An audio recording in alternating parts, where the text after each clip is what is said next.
ಸಿದ್ದರಾಮಯ್ಯನವರು ಮುಖ್ಯಮಂತ್ರಿಯಾಗಿ ಯಶಸ್ವಿ ಸರ್ಕಾರವನ್ನ ಕೊಟ್ಟಿದ್ದಾರೆ. 3 ವರ್ಷದಲ್ಲಿ ದೇಶದಲ್ಲೇ ಸಿದ್ದರಾಮಯ್ಯನವರು ಸಾಧನೆ ಮಾಡಿದ್ದಾರೆ. ಕ್ರಾಂತಿಕಾರ ಬದಲಾವಣೆ ತಂದಂತ ಸರ್ಕಾರ ಅಂತ ಎಚ್.ಕೆ. ಪಾಟೀಲ್ ಹೇಳಿಕೆ ಕೊಟ್ಟಿದ್ದಾರೆ. ಬಡತನ ನಿರ್ಮೂಲನೆ ಮಾಡಿ ಬದುಕಿನಲ್ಲಿ ಪರಿವರ್ತನೆಯನ್ನ ತಂದಿದ್ದಾರೆ. ಡಿ.ಕೆ. ಶಿವಕುಮಾರ್ ನಾಯಕತ್ವದ ಸರ್ಕಾರ ಬಹುದೊಡ್ಡ ಸವಾಲನ್ನ ಎದುರಿಸಬೇಕು. ಕೇಂದ್ರದಿಂದ ಅನುದಾನದ ವಿಚಾರದಲ್ಲಿ ಸಮಸ್ಯೆ ಆಗಬಹುದು. ಎಚ್.ಕೆ. ಪಾಟೀಲ್ ಕೊಟ್ಟಂತ ಹೇಳಿಕೆ. ಜನರನ್ನು ಬಡತನದಿಂದ ಮುಕ್ತ ಮಾಡಿರ್ತಕ್ಕಂಥವರು ಮಾನ್ಯ ಸಿದ್ದರಾಮಯ್ಯನವರ ನೇತೃತ್ವದ ಸರ್ಕಾರ, ಸಿದ್ದರಾಮಯ್ಯನವರ ವಿಶೇಷ ನಾಯಕತ್ವ.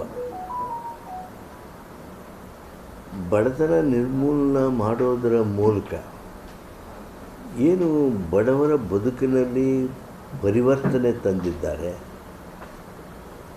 ಅದು ನಮ್ಮ ಪಕ್ಷಕ್ಕೆ ದೊಡ್ಡ ಶಕ್ತಿ ನೀಡಿದೆ, ರಾಜ್ಯಕ್ಕೆ ಶಕ್ತಿ ನೀಡಿದೆ. ಭಾಳ ಉತ್ತಮವಾಗಿರ್ತಕ್ಕಂಥ ಕಾರ್ಯಕ್ರಮವನ್ನು ಕೊಟ್ಟಿದ್ದೇವೆ.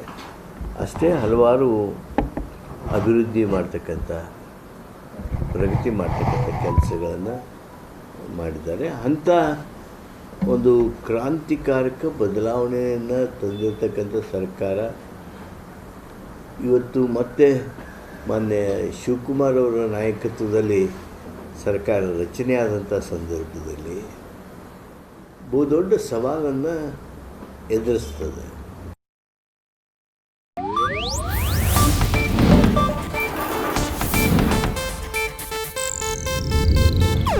ಇದು ಏಷ್ಯಾನೆಟ್ ನ್ಯೂಸ್ ನೆಟ್ವರ್ಕ್ ಪ್ರಸ್ತುತಿ.